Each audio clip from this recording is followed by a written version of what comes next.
দীর্ঘ 4 মাস পর ডিএ মামলাটি সুপ্রিম কোর্টে ওঠে।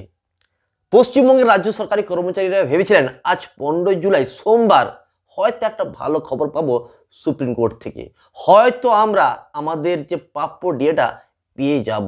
কিন্তু শুনানিই হলো না, ডিএ মামলার শুনানি হলো না। পরবর্তী শুনানির ডেট দিয়ে দেওয়া হলো যে পরবর্তী শুনানি হবে পুজোর পর ডিসেম্বর মাসে।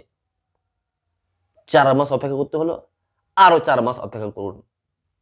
কিন্তু ডিএ মামলার শুনানি আর হচ্ছে না। এই নিয়ে প্রায় 15 বার ডিএ মামলাটি সুপ্রিম কোর্টে উঠেছে, কিন্তু ঠিকমতো শুনানি একবারও হয়নি। 2022 সালের নভেম্বর মাসে এই মামলাটির প্রথম শুনানি হয়েছিল সুপ্রিম কোর্টে, এবং সেখানে রাজ্য সরকারের পক্ষ থেকে দাঁড়ানো আইনজীবী বলেছিলেন যে 41,000 কোটি টাকা দিতে হবে ডিএ বাবদ। এত টাকা কোত্থেকে রাজ্য সরকার পাবে? এই সেই শেষ শুনানি। তারপর থেকে আর শুনানি হয়নি সুপ্রিম কোর্টে ডিএ মামলার। তারিখের পর তারিখ পাওয়া গেছে, কিন্তু শুনানি আর হয়নি। রাজ্য সরকারি কর্মচারীরাও হাল ছেড়ে দিয়েছেন। তারা ভেবে নিয়েছেন আমরা আর ডিএ পাবো না, কেনই বা আর আমরা চিৎকার করব। এক সময় দেখতে পাওয়া গিয়েছিল এই রাজ্য সরকারি কর্মচারীরা কিভাবে বিশাল বড় একটা আন্দোলন গড়ে তুলেছিল, কিভাবে তারা মিছিল মিটিং অনশন করছিল, এবং রাজ্য সরকার পুরোপুরি হিলে গিয়েছিল। সেই মিছিল মিটিং আন্দোলন অনশন প্রায় বন্ধ হয়ে গেছে, আর দেখতে পাওয়া যাচ্ছে না, এবং রাজ্য সরকারি কর্মচারীদের মধ্যে আর উৎসাহ পর্যন্ত নেই যে এই ধরনের আন্দোলন মিছিল মিটিং অনশন করব। তারা ভেবে নিয়েছেন যে এই সরকার আর ডিএ দেবে না, আমরা আর কি করব, আমরা ঘরে বসে থাকি, হয় ডিএ দেবে না হয় না দিবে। যদি 2%, 3%, 4% দেয় তাতেই আমরা খুশি থাকব, আমাদের আর প্রাপ্য ন্যায্য ডিএ দরকার নেই। সুপ্রিম কোর্ট যদি ডিএ দেয়, ডিএর পক্ষে রায় দেয়, তাহলে আমরা ডিএটা নেব।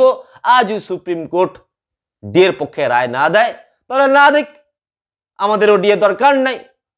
তো এটা হয়ে গেছে এখন রাজ্য সরকারি কর্মচারীদের ভবিষ্যৎ, যে তারা ভেবেই নিয়েছে যে কি করব আর আর আন্দোলন করতে পারছি না বাবা, দিবে তো দাও, আর না দিবে তো না দাও, আমাদের যেমন চলছে সেভাবেই চলুক। এখন সুপ্রিম কোর্ট কি করছে যে একটার পর একটা ডেট দিচ্ছে, মানে 15 বার এই মামলাটি সুপ্রিম কোর্টে উঠেছে এবং ঠিকমতো শুনানি হয়নি। 2022 সালে যে প্রথম শুনানি হয়েছিল, এখন হচ্ছে 2024 সাল। পরবর্তী শুনানির ডেট দেওয়া হয়েছে 2024 সালের ডিসেম্বর মাসে।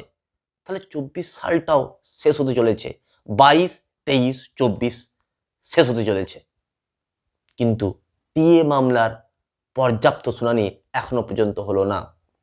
তাহলে কবে হবে এই শুনানি? আজকে রাজ্য সরকারের যে আইনজীবী রয়েছেন তারা কি বললেন সুপ্রিম কোর্টে, যে আমাদের আরো